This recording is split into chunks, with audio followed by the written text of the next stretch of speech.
Tere tulemast kuulama juhtimispodcasti Juhtimisstuudio. Mina olen Merle Raun ja siin räägime me juhtimisest riigi tasandil, ettevõtte juhtimisest ja eelkõige enesejuhtimisest, sest mina usun, et juhtimise puhul on väga oluline alustada enesejuhtimisest, siis tuleb hästi välja ka organisatsiooni juhtimine ja riigi juhtimine. Täna on külas meil inimene, kes on juhtinud suuri organisatsioone, keerulisi meeskondi ja ta on juhtinud Eesti Olümpiakomiteed, olnud Kultuuriministeeriumi kantsler ja täna töötab ta Kaitseministeeriumi kaitsetööstuse innovatsiooni asekantslerina. Tere tulemast, Siim Suklas. Tervist. Mul on väga hea meel, et sa oled tulnud täna siia ja võtnud selle aja, et rääkida juhtimisest.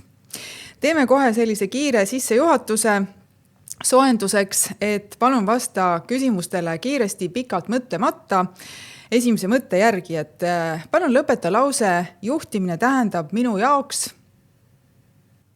lusti. Lusti. Okei, sellest me pärast räägime täpsemalt. Mis on üks sõna, mis kirjeldab sind juhina? Kaasav. Väga hea. Mis on juhtimises sinu jaoks kõige raskem? Inimesed. Ja mis on kõige nauditavam pool, kõige toredam pool? Inimesed. Ma ei tea miks, aga nii ma ka arvasin, et sa võib-olla vastad. Aga alustame ka just nimelt inimesest juhi ameti nimetuse taga. Et juhtimise juured ju tekivad enamasti palju enne esimest juhi ametit, kas siis kodust, kasvatusest, eeskujudest, kogemusest. Et püüamegi kõigepealt aru saada, et milline on Siim Suklas inimesena.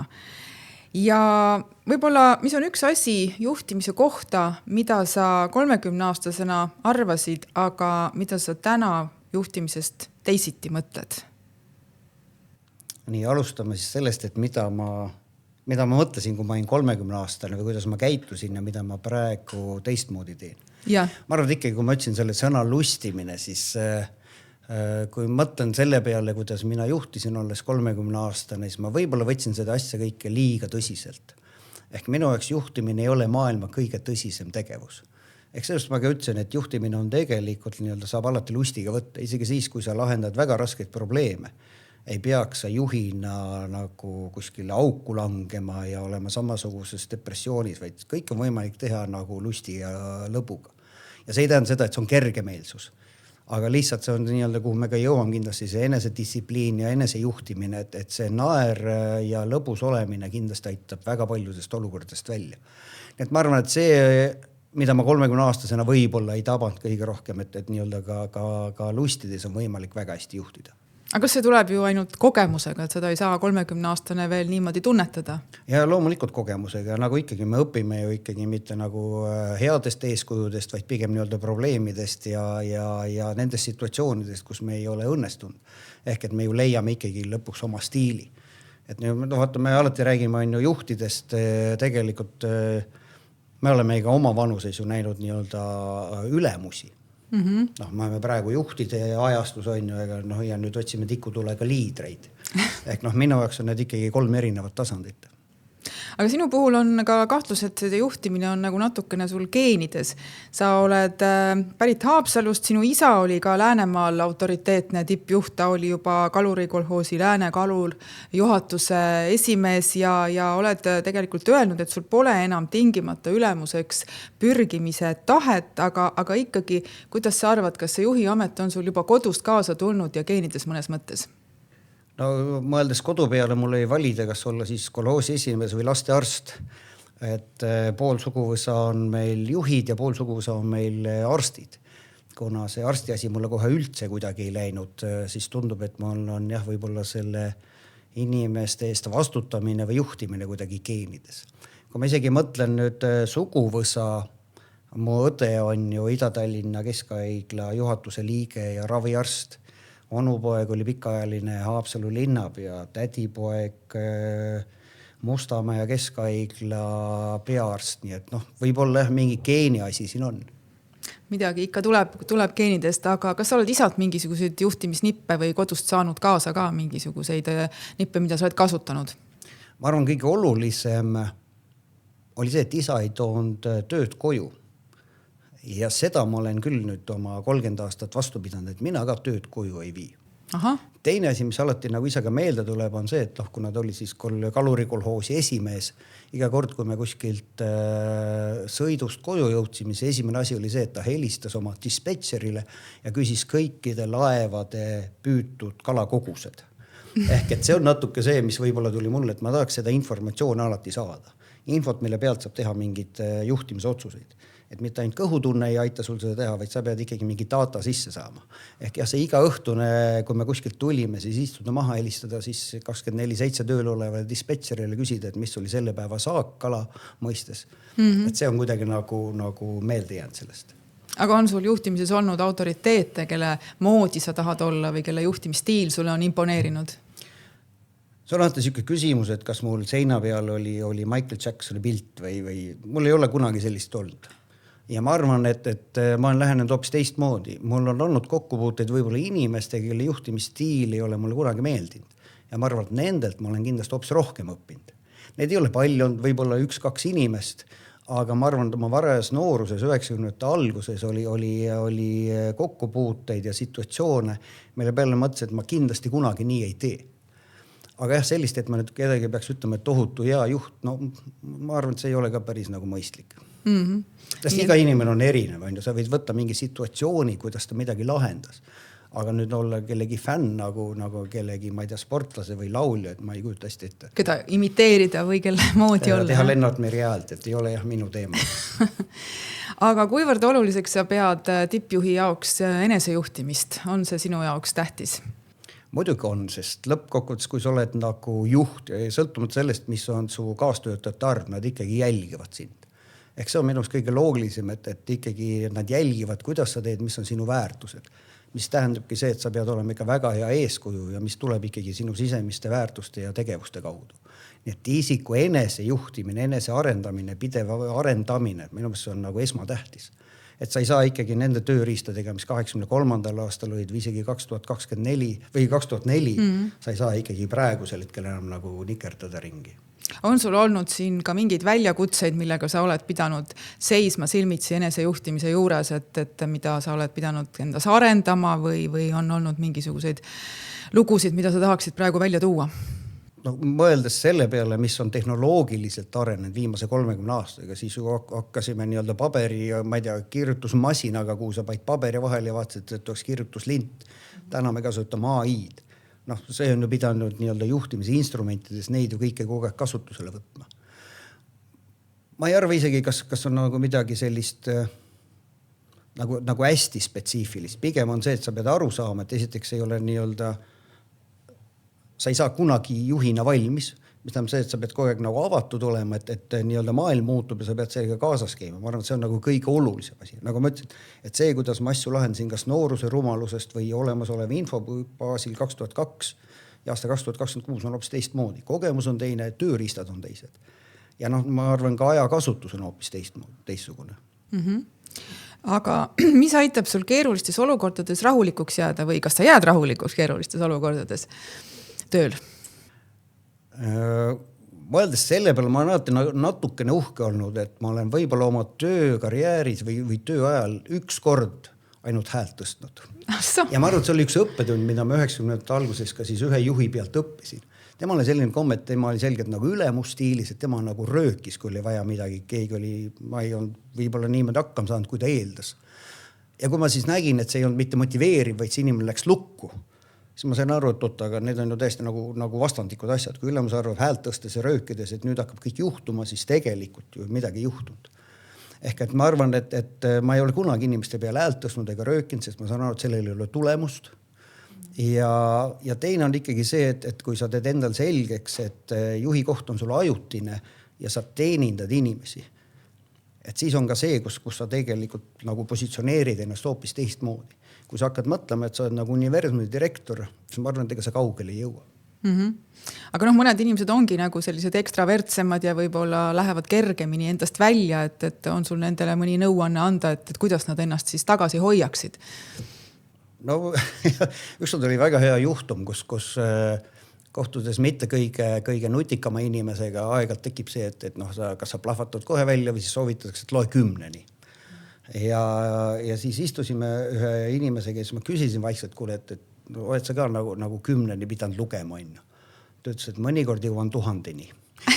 Et noh, see on see sama, et sa ei pea nii-öelda olema isegi sisemiselt, kui sa nii-öelda põled või tahaks midagi öelda, siis sa pead ikka nagu rahulik olema. Ja teistpidi on see sama, et kuidas sina peegeldad, on ju. Kui ma ikkagi nii-öelda tõstan häält või plahvatan, siis ma tegelikult kogu selle situatsiooni ja selle õhustiku viin hoopis teisele tasandile. Ja tegelikult see on ju eos ju tead, et sa ei jõua enam kuskile. Teine variant on ju, kui sa näed nii-öelda pukslevaid sokkusid, on ju, siis alati piisab ka aja maha võtmiseks, mingi sellise humoorika vahepala tegemiseks. Eile meil oli väga hea juhtum, läks asi väga teravaks ja kogemata läks kellelgi kohvitast ümber. Asi lahenes. Tund aega hiljem uuesti tõusis. Ja siis ma ütlesin, et kuulge, nüüd on vist aeg kohvitast maha visata. Ja kõik lahenes. Ühesõnaga huumor aitab. Ja huumor aitab alati ja sa pead natuke tunnetama seda, et millal see nii-öelda tempo või see kraad maha võtta. Aga räägime läbipõlemisest, et kas sa oled kunagi olnud läbipõlemise ääre peal või kuidas sa seda oled ennetanud? See on hea küsimus. Ma olin alati hästi uhke selle üle, et mul ei ole ei stressi ega läbipõlemist. Ja mul on võib-olla nagu loll komme, et kui ma kuskil töötan, see on kuidagi tekkinud kui 12-aastane tsükkel. Ja ma alati tunnistama, et selle 12-aastase viimasel kuul ma olen ikka nagu täiesti süsi. Ehk ma olen ikkagi nagu, ma füüsiliselt ootan, et ma saaks nagu ära minna. Ja siis nüüd ma olen nagu defineerinud, et võib-olla siis ma olen nagu läbi põlend sellel viimasel nagu kuul. Ja mul tuleb meelde, et EOK-ga nii juhtus enne Pariisi olümpiamänge, kui ma olin peas tegelikult juba ammu selle otsuse teinud, siis mingil hetkel ma hommikul sõin hommikust ja mul käsi värises. Ja sa mõtlesin, et nüüd on nagu see, et nagu mõistus on öelnud, et Siim, mine ära, et nüüd ka keha annab teada, et kuule. Kuigi ma ütlen, ma väga nautisin seda tööd, nagu ma olen iga oma tööd nautinud. Aga mingil hetkel ma siis nagu hiljem mõtlesin, et võib-olla see oli siis nii-öelda keha andis teada, et nüüd aitab küll. Ja teine, mis selle kasuks räägime, on see, et mul oli hea võimalus ikkagi 6 kuud puhata. Ja ma läksin kohe peale viimast tööpäeva, sõitsin nädalaks maale, kus ma olin üksinda. Ja siis nautisin kodus olemist. Ja me pean tunnistama, et 3. kuul alles oli mul see patarei täis. Ja siis ma sain aru, kui tühis oli siis olnud. Sest see oli see 3 kuud, kus ma ütlesin, et ma ei võta kellegi telefoni kõne vastu, et ärge mulle tööd pakkuge. Rääkinud selles, et ma oleks siis nagu spordisaateid vaadanud. Ei vaadanud. Et ma olin täiesti ainult nii-öelda pere, koer, raamatud. Et ühest küljest sa siis kuulad oma keha signaale ja paned tähele, mis sulle nagu keha ütleb ja teisest küljest ka võtad aja maha, kui vaja on. Ja 3. on see, et ma ikkagi ei võta südamesse. Et ma ei võta kunagi ühtegi asja nii-öelda personaalselt ega ei võta südamesse. Sest lõpuks ma saan aru, et kui ma nüüd tohutult seda kõike siia salvestan, siis kahjuks see sööb mind ennast, aga mitte kunagi neid teisi inimesi. No see on ka et väga oluline. Ma olen selgelt väga egoistlik. Väga olulised nõuanded. Küsin veel siis juhtimisraamatute kohta ka. Juhtimisraamatuid ilmub meil nii palju, et ei mahu riiulitesse ära ja jälle tulevad uued ja uued. Et mis sa nendest arvad? Kas sa loed neid üldse või ei loe, et aitavad need sind ka kuidagi? Mina olen pigem see inimene, kes loeb. Ma loen üldse palju. Aga ma arvan, et ma hakkasin neid raamatuid ostma juba 90-ndatel. Nii et mul on ikkagi väga mitu raamaturiiulit, neid juhtimisraamatuid täis. Algul, kuna sa täpselt ei tea, mis sul puudu on, mis sul olemas on, ma just mõtlen oskustega, siis oli see spektori küllalt lai. Aga kõige sellise, nagu küsitakse, mis on elu muutev raamat. Ja see on jälle see, et kui sa mingil hetkel loed raamatut ja siis aastate pärast saad aru, et pagan, seal oligi tegelikult see basic ja seal oli see kõik asi. Ja see on ikkagi nii-öelda minu jaoks raamat, mis on tänaseks vist üle 100 aasta vana. Kuidas võita sõpru ja mõjutada inimesi. See raamat. Ja ma olen seda 2 korda lugenud ja ma arvan siiamaani, et seal on sellised tõed, mis meid väga palju edasi aitavad. Nii, kui ma nüüd mõtlen nii-öelda neid igapäevaselt ilmunud juhtimisraamatuid, siis ma aegalt loen neid lihtsalt, et kuna mul on hästi palju krimikirjandust, siis ma pean lihtsalt nagu refreshima või nagu värsket midagi lugema. Ja siis ma loen nii-öelda rahulikult neid juhtimisraamatuid. Aga kõige paremad juhtimisraamatud on tegelikult inimeste biograafiad. Must väga hea, mulle meeldib, on Alex Fergusoni elulugu, kus on siis tegelikult nii-öelda sport ehk siis Manchester Unitedi peatreener. Ega see sport on ühtepidi nagu ikkagi meelelahutus, teistpidi võistkonna juhtimine on ikka väga kõva juhtimine. Ja sellised raamatud mulle näiteks meeldib Michael Jordani elu, pingutamine, kuidas ta kõike nii-öelda, kuidas ta seda edu saavutab. Ja vahet ei ole, kas sa oled NBA-s edukas või sa oled, ma ei tea, Baltikumis või maailmas edukas. tegelikult on sul ühed ja samad nii-öelda tööriistad. Kuidas inimest juhtida või kuidas juhtida inimest, aega ja raha, 3 ressurssi. Aga jah, niimoodi, et ma nüüd nii-öelda võtaks tohutult eeskujusid mingitest kuurudest või raamatutest, seda ma ei ole teinud. Kuigi jah, ma olen nagu üks ma eksin, Maxwell on inglise juhtimiskuuru ja tema andis välja üks raamatu, mis on tema kõikidest raamatutest 365 juhtimismõtet. Ma tean, see kõlab nagu eneseabi raamat, et 10 moodust, kus nael seina saada. Ja mulle nad tavaliselt nad ei meeldi. Aga mulle meeldis see mõte, et see on 365. Ma ostsin selle ja otsustasin, et ma siis alustan 1. jaanuaril. Iga päev. Ja iga päev loen siis selle ühe lehekülje siis selle nagu juhtimismõtte. Ma võtsin aega, see võtab siuke nii-öelda 2,5 minutit. Kui on nagu hea mõte ja mõtisked ka, siis ütleb 4 minutit. Ja siis ta oligi mul nii-öelda topeltraamat. Üks oli siis see Maxwelli nii-öelda igaks päevaks üks juhtimismõte ja teiseks oli siis ilukirjandus, mis kogu aeg muutus. Sellesse aastasse sattus ka taliolümpiamängud, mis iseenesest nagu EOK tegevjuhi jaoks on 20 päeva välismaal. Ja siis oli nii-öelda mõte, et kas ma võtan see raamatu kaasa, aga tänapäeva tehnoloogias ma tegin 20 pilti. Aha. Ja iga kord, kui ma siis öösel jõudsin hotelli, enne kui ma magama jäin, võtsin iPadi ja lugesin ikkagi selle juhtimismõtte. Ja et ma olin siuke klassikaline eneseabi inimese 1 aasta, kus ma iga päev siis lugesin selle juhtimismõtte. Ja mulle iseenesest see meeldis. Peale seda ma veel siis nii kinkisin seda raamatut paljudele sõpradele. Ja see oli jah see, kus ma olin väga klassikaline eneseabi raamatumees. Aga jah, praegu mul samamoodi juhtimisraamatus ma loen näiteks innovatsioonist. Aha, no jah, kuna see on seotud ka ju sinu praeguse tööga. Täpselt. Ja selleni me nüüd jõuamegi, et tegelikult ma tahtsingi küsida seda, et sa oled juhtinud organisatsioone väga erinevates valdkondades, kultuur ja sport ja nüüd siis riigikaitse, et vaataks lähemalt, kuidas juhtimispraktika on nende aastatega kujunud ja mida tähendab täna juhtida keerulises, kiiresti muutuvas keskkonnas. Aga kõigepealt võib-olla lühidalt räägi, et mida sa praeguses ametis täpsemalt teed, mis su eesmärgid ja ülesanded on? Meil on hästi lihtne. Meie ploki ülesanne on Eesti kaitsetööstuse areng ja kaasata selleks ka innovatsiooni. Ja need on küllalt lihtne mõõta. Me oleme kokku leppinud ja ülesandeks võtnud, et aasta 2030 peaks olema Eesti kaitsetööstuse aastakäive 2 miljardit. Praegu meil on eelmine aasta oli 730 miljonit. Ja nagu alati teame, et mis on üldse nagu ministeeriumi ülesanne. Viisakalt öeldes on ju panna seaduslik raam ja siis leida nii-öelda rahalised vahendid. Mina alati toon lisa on ju, et mitte segada. Ehk ministeeriumite ülesanne on mitte segada. Ja praegu, kui me mõtleme kaitsetööstuses, siis nii-öelda kõige suurem ikkagi eesmärk on see, et Eesti kaitsetööstus olles osa Eesti kaitsevõimest oleks väga hea partner Eesti kaitseväele. Mis tähendab seda, et me peame neid aitama kõigepealt nii-öelda ühendusse meie kaitseväega ja teiseks, et tekiks see usaldus, et meie kaitsetööstus suudab pakkuda seda teenust ja toodet, mis meil siin kohapeal läheb vaja. Ja majanduslikus mõttes väga oluline on, et raha jääb siia. Ehk meie kaitsetööstus areneb, saades raha, teiseks nii-öelda saades tagasiside, kuidas teenuseid ja tooteid paremaks teha. Ja lõpuks, kui me mõtleme selle kõige hirmsama päeva peale, mida me loodame iial ei tule, siis me teame, et tegelikult saartalituse ajal on meil siin ikkagi nii-öelda mingid võimed, laoseisud ja oskused olemas. Ehk see on siis nii-öelda see minu töö, et aidata sellele kõigile kaasa. Ehk Eesti kaitsetööstus areneks ja teiseks siis kaitsevägi suhteks väga hästi Eesti kaitsetööstusse. Ja teistpidi nii-öelda innovatsiooniblokk on siis see, et nii-öelda mõelda ikkagi nii-öelda boksist välja.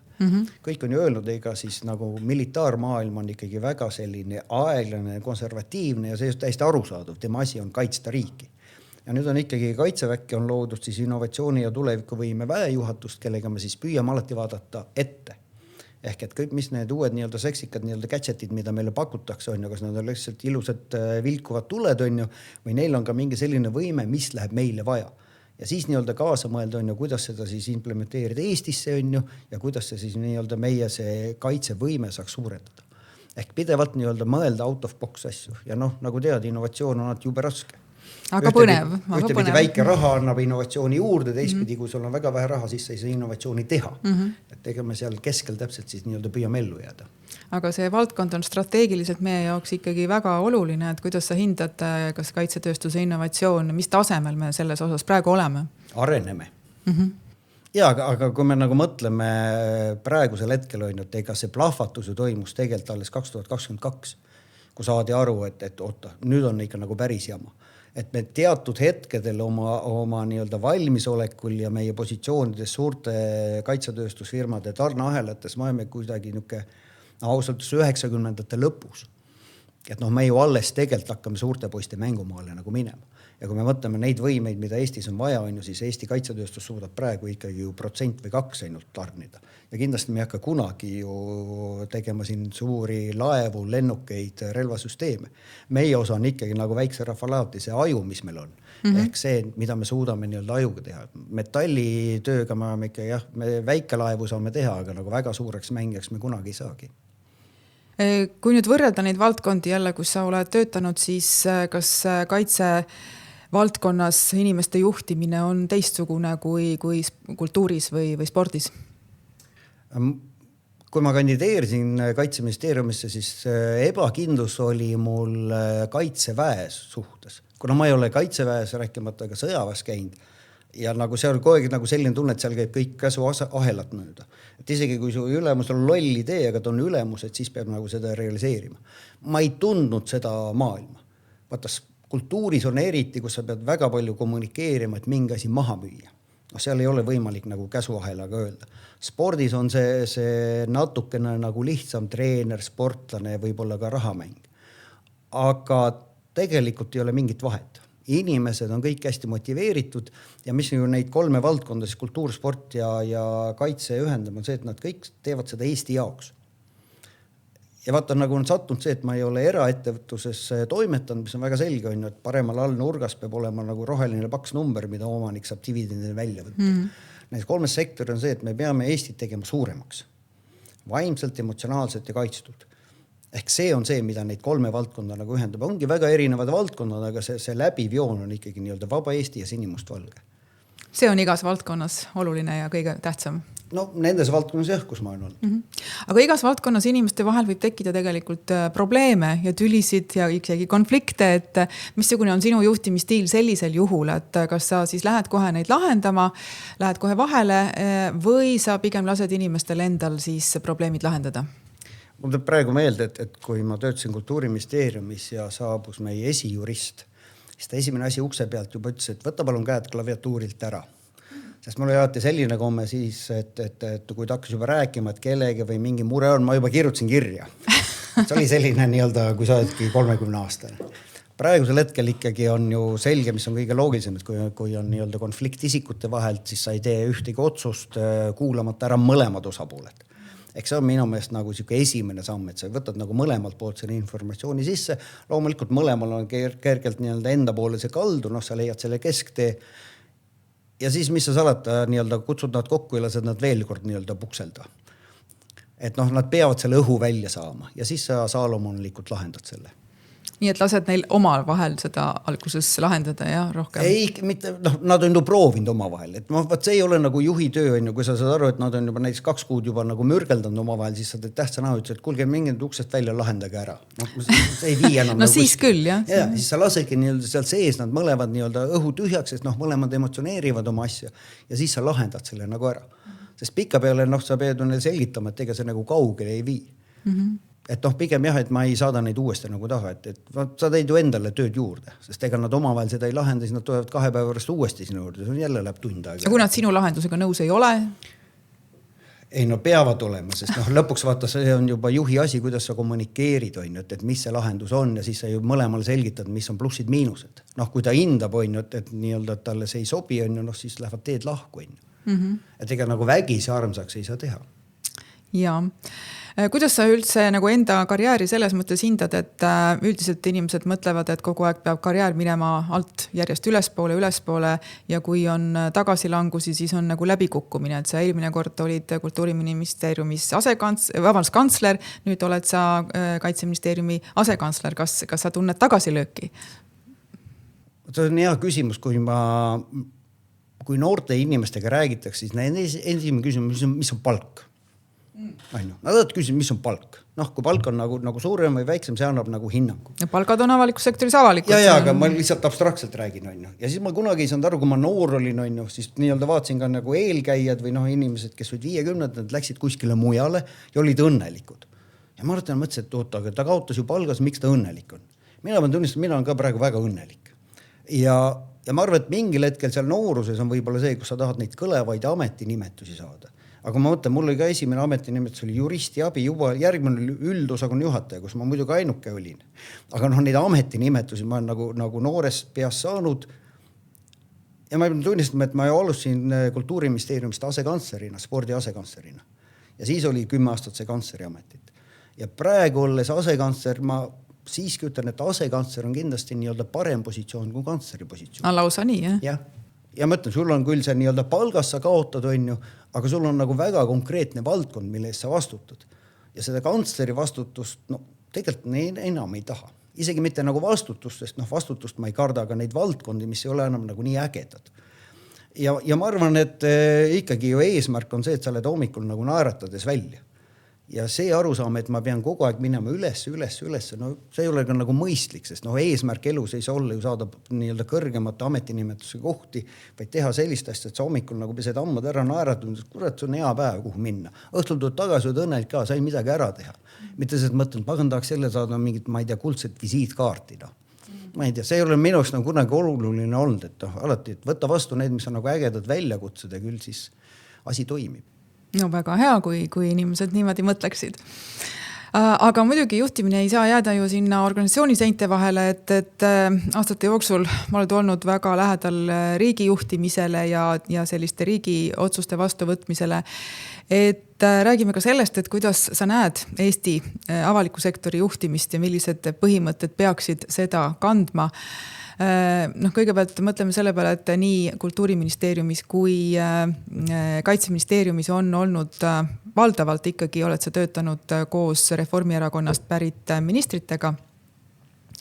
Ma ei hakka võib-olla siin nimesid nimetama, aga Reformierakonda on varem palju kiidetud kõrge haldussuutlikkuse pärast, aga see viimasel ajal vist enam ei pea väga palju ka paika, et kui palju üldse on siis ütleme, poliitilistel erakondadel võimalus sellist ütleme, avaliku sektori juhtimiskultuuri muuta ühele või teisele poole ja kuidas sa seda praegu hindad, seda riigi juhtimiskultuuri?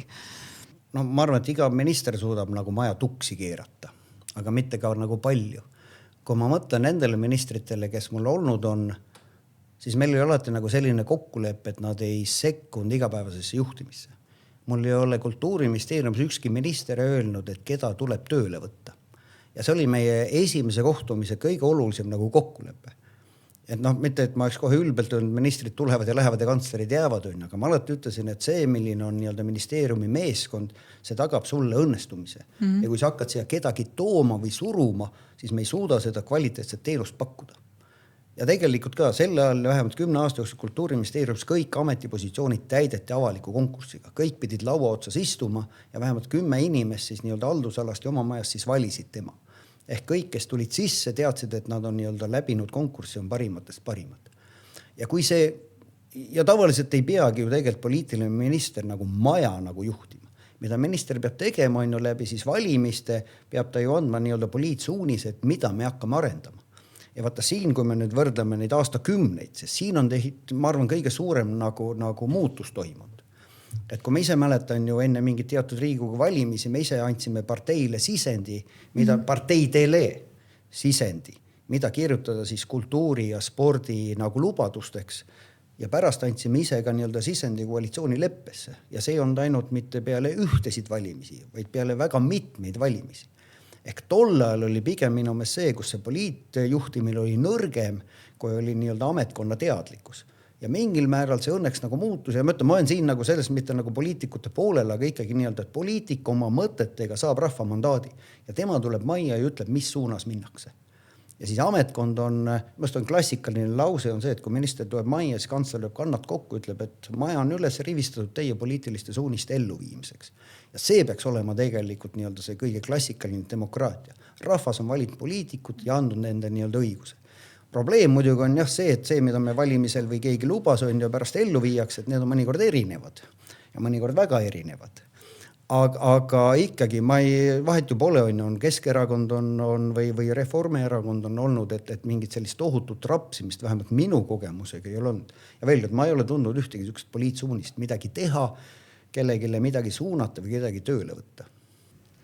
Selge, aga kuidas sa näiteks kommenteerid sinu järglase ehk siis Paavo Nõgese, kes oli kantsleri kohal Kultuuriministeeriumis, kes lahkus ka pettunult Reformierakonnast ja on öelnud ühes intervjuus Postimehele nii, et poliitika on hakanud ühiskonnas liiga palju domineerima ja see on halb suund. Et kas sa sellega oled nõus ja mis sa sellest arvad? Oota, teadmata on ju, mille kohta Paavo seda ütles, on ju, sest see vist puudutab kas inimeste nii-öelda määramist või teistpidi, kui me räägime, ma ei tea, maksudest, siis nii-öelda pardamatult see ongi nii-öelda Riigikogu ehk poliitikute käes. Mida me ju kodanikuna tahame, et maksudega ei mängitaks, on ju, aga see on nii-öelda poliitikute võimalus midagi teha. Ma arvan, mõtlen veel kord, teadmata on ju, millal Paavo seda ütles, on ju. Mis on sinu enda suhtumine sellesse, et kas poliitikat on meil liiga palju domineerimas ja vaata, see sõltub ikka hästi palju parteidest ja ma arvan isegi mitte parteidest, vaid inimestest, sest lõpuks meilgi inimesed liiguvad parteide vahel, et sa ei saa ühelegi parteile seda öelda. See sõltub ikkagi parteidest, juhtimise stiilist ja ma ütlen, siin on ka teatud hetkedel näha, nagu ma ütlesin, seda ülemusjuht ja siis väga väheseid liidreid. Ehk ma ikkagi eeldan, et liidrite poolt sellist jama nagu ei tule. Ja paljud asjad, mida me ju loeme või kuuleme, ei ole tegelikult see, mis on reaalsus.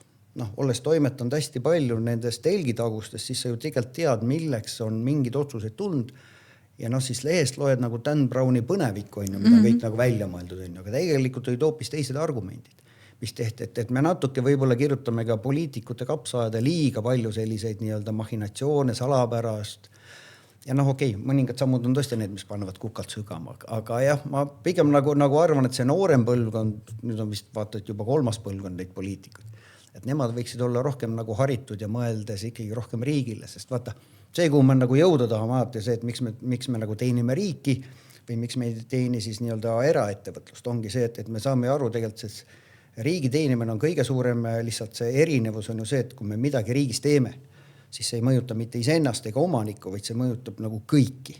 Ja see paneb, ma arvan, ühtepidi tohutu vastutuse, teistpidi tohutu surve ja seal ei tohiks nagu loll ja kiireid otsuseid nagu teha. No kindlasti. Aga räägime spordijuhtimisest ka.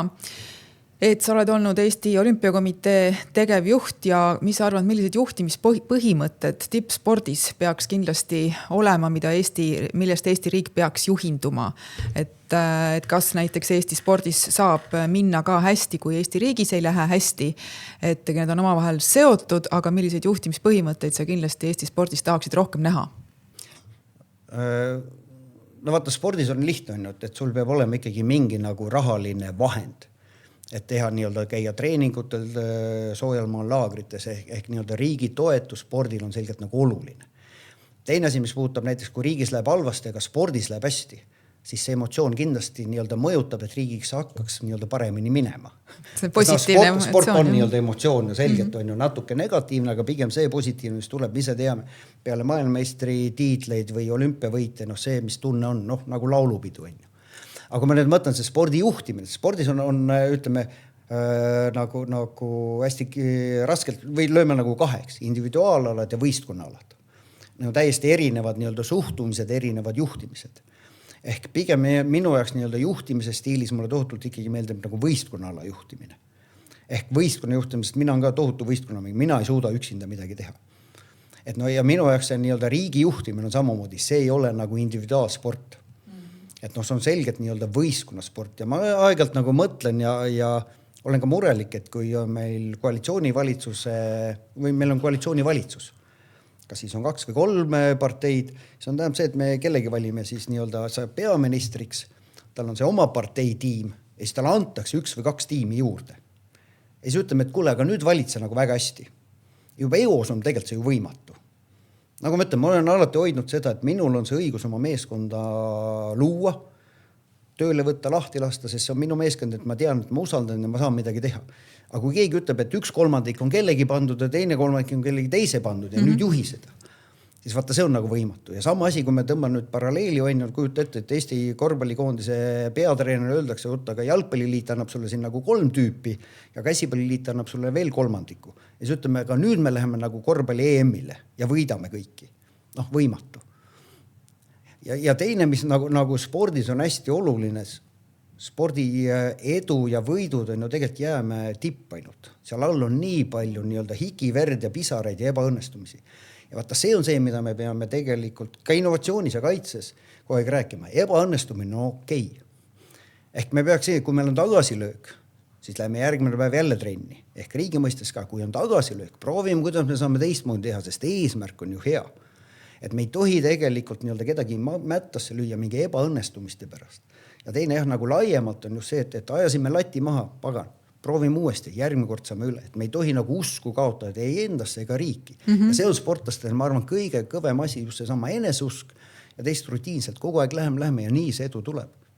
Just, aga mis nagu spordijuhi liidri puhul on kõige olulisemad võib-olla kas siis omadused või väärtushinnangud ja ma küsin seda just sellepärast, et kui me mõtleme Aivar Pohlaku peale, et tema ümber käinud vaidlus näitab, et Eestis oodatakse võib-olla juhilt täna teistsuguseid väärtusi kui siin paarkümmend aastat tagasi. Ja ärme veel korra Aivari juurde läheme, aga lihtsalt ma mõtlen, et mis võiks spordijuhilt kõige suuremad nagu oskused. Üks on ikkagi ärakuulamise oskus, sest me kujutame ette, et neid ässasid on igas alas nii treenerite kui sportlaste hulgas nii palju, et sa pead olema selgelt ära kuula. Ja teine, mis on, ma arvan, ja see ei ole ainult nagu spordis juhi omadus, on ikkagi lubaduste pidamine. Et ma alati olen rõhutanud 30 aastat on ju, lubame vähe, aga kui oleme lubanud, siis täidame. Ja vaata see, ma arvan, on nagu kõige olulisem, nii kuidas sind hinnatakse ka juhina, kui sa oled midagi lubanud, siis täida seda. Sest me vaatame neid igasuguseid skandaale ja siis sa saad ju aru, et tegelikult see nagu 90% on kõigepealt on teineteist mööda rääkimine või siis nii-öelda, et räägime ühes ja samas ruumis ühte juttu, aga me saame täiesti erinevalt aru. Ehk ei ole nagu kaitseväes tagasi lugemist, et me läheme uksest välja saades ühtemoodi aru. Ja teine on siis see, kui me midagi kokku leppisime, et mõlemad osapooled seda täidavad. Ehk see peaks nagu olema. Kui me nüüd läheme Aivari juurde, siis nagu alati klassikaliselt öeldakse, Aivar on nii palju jalgpalli algusaastatel teinud, et müts maha ja ongi väga palju nagu teinud. Nüüd, kui me hakkame nagu arutama seda, et mis on tema seisukohad olnud, kas siis nii-öelda Ukraina teemadel, Vene teemadel, raha teemadel, muudel asjadel, sa ütlesid, on ju väärtushinnangud. Ja me peame vaata nagu mõtlema iga sellise asja, et miks ta on öelnud selle lause. Et kas ta tahab kellegile meeldida, kas on tema põhimõte, kas ta kaitseb jalgpalli. Et pigem nii-öelda ju, mis ette heidetakse ja minu meelest on ka nagu see võib-olla, et kõige olulisem on, et mitu aastat sa pead olema on ju rongijuht, et sa arvad, et vedur ja raudtee on sinu oma, tavaliselt töötakse 7 aastat. Et mina on seda meelt, et tegelikult organisatsioonis peab ikkagi tippjuht ikkagi vahetuma. Mis aja jooksul siis? Ma lugesin Harvard Business Reviews oli ikka nagu traditsiooniliselt 17, aga seal oli väga hea nagu, või ju 7 aastat. Ja siis oli tegelikult, et siis toimus nagu kerget allaminek ja siis nagu uus tõus oli 12. Ja siis ma mõtlesin just see sama, et 7 võibki olla, et nagu esimene emotsioon on läinud, mingid asjad on selged, tekib selline nii-öelda rahulolu. Ja siis sul tekib mingi sisemine nagu tunne, et panen nagu veel. Aga 20 aastat on selgelt palju. Ja sellest on nüüd kirjutatud hästi palju juhtimisraamatuid, et sa tekitad ise nagu selle pidurduse. Seda nii mõnega asja palju, et oi ma tean, see ei toimi. Et sa oled nagu pidur. Kuigi nii-öelda ega ka olles ise olnud 2x12 aastat on ju, mind nagu hoidis elus alati see, et ma võtsin alati nooremaid ja targemaid tööle. Ja vaata, nemad aitasid sind kaasa ja kui sa suhtud nendesse, käige oma ideed välja, on ju, ma toetan, kui on hea idee. Siis see aitab sind ka. Nii, ja nüüd jõudes nagu jalgpalli juurde tagasi, et kui me nagu mõtleme kõike neid närvilisust, on ju, mis on juhtimisega olnud, siis mina ütlen alati, et valivad jalgpalliklubid. Ja kui jalgpalliklubid ütlevad, et neile see juhtimine sobib, siis seda me näeme. Ehk nüüd on see, kus me võime siin igat asja arvata, on, aga jalgpalli seltskond on öelnud, et neile selline stiil, need põhimõtted ja see tulem meeldib ja meil ei ole midagi teha. Nii nagu meil ei ole ka teha peale Riigikogu valimisi. Me käisime valimas ja me saime sellise Riigikogu koosseisu. See on rahva tahe. Hästi, ma tuleks nüüd juba natukene siin hakkaks lõpetama, otsi kokku tõmbama, küsiks seda ka, et kui me alustasime selle 30-aastase Siim Suklasega, siis lõpetame ka, et mida sa ütleksid 30-aastasele juhile Siim Suklasele praegu enda kogemuste ja teadmistega? ma arvan, kui ma üldse nagu mõtlen, et mis on see kõige suurem puudus, millega ma igapäevaselt tegelen, on see, et ma pean järjest ikkagi enam ja enam süvenema. Et nagu ma ütlesin, mulle see lustimine meeldib, aga see ei tohi olla ülejala. Et on teatud asjad, kui sa ikkagi teed teatud otsuseid, meil on väga pikk tulem, siis teatud asjades pead sa nii-öelda nagu süvenema. Ja teine on see, et kõik inimesed on erinevad, aga nad on võrdsed. Et mis tähendab ka seda, võrdsed niikuinii, et sa neid ei tee erinevust, aga nende soovid, tahtmised, nende oskused, ka hommiku õhtu inimesed. Et neid on nii palju, et juhi tööriistal peab olema tööriistakastis igal sellisele inimesele oma lähenemine. Et ma arvan, kui ma olin 30, siis ma arvasin, et on 1-2, ma ei tea, ütleme 7 kategooriat inimesi. Täna ma tean, et kui on majas 150 inimest, siis on vähemalt 80 kategooriat inimest.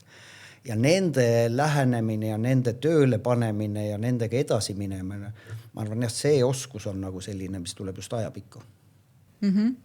Ja kui võib-olla meid kuulevad näiteks noored, kelle unistus on saada juhiks, teha sellist karjääri, nagu sina oled teinud, et mis sa neil soovitaksid, ütleme 20. aastates noored silmast pidada, et nad jõuaksid sellise karjäärini?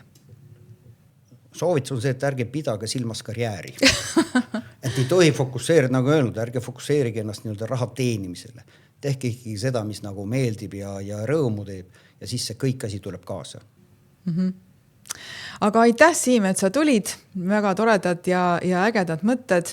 Mulle jäi kõige rohkem kõlama, et lustima peab, ei tohi nagu pingutada, et see kõik võib olla lõbus. Mis võib-olla väljastpoolt tundub, et on hästi tõsine ja natukene keeruline ja raske, aga ta võib olema ikkagi lõbus ja tore ka. Suur aitäh sulle ja aitäh vaatajatele, et kuulasite ja vaatasite ja pange siis like sellele YouTube'is või Facebookis, siis teised ka näevad ja see levib rohkem ning kohtume juba järgmine kord podcastis.